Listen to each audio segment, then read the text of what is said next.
What up, world? It's your boy Robert Bass for World Class Clown Comedy. And I'd like to welcome you to the first installment of Stories with comedian Robert Bass.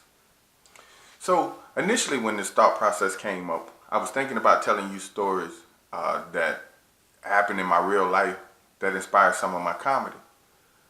But they were stories that were either too long or had too many details for me to actually do on stage.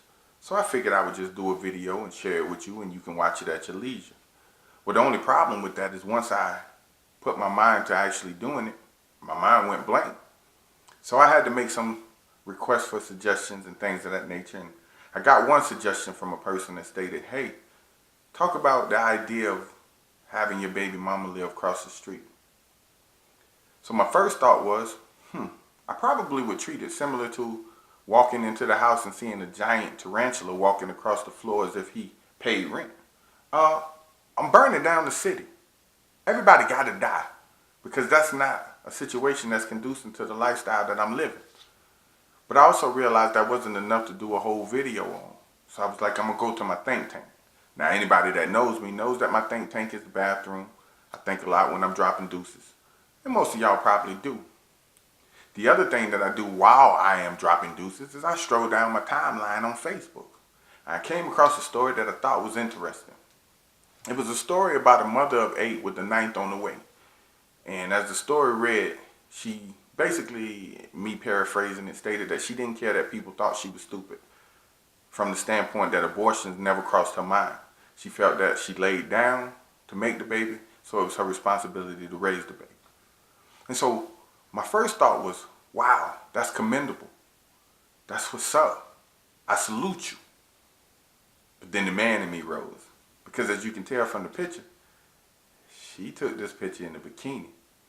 So my second thought was, man, she's like a Mexican in a community with high grass. She can get that work. But then, as I was finishing up my business, my thoughts just kept going. And the older I get, the more insecure I get about things that I probably shouldn't care about at this age. And it was like, well, what if I come along after the 9th baby? Like, I'm getting older. I don't have performance issues in the sense that I can get the flag to the top of the flagpole. But the flag might come down prematurely. That's what I'm trying to say. Why should I care? Well, or rather, I would think that you would ask the question, why should I care? And my thought process was, well, because that's just the man in me. See, here's my breakdown. If she had 8 and she's pregnant with the 9th, that means at minimum, she had the experience of 9 different dudes.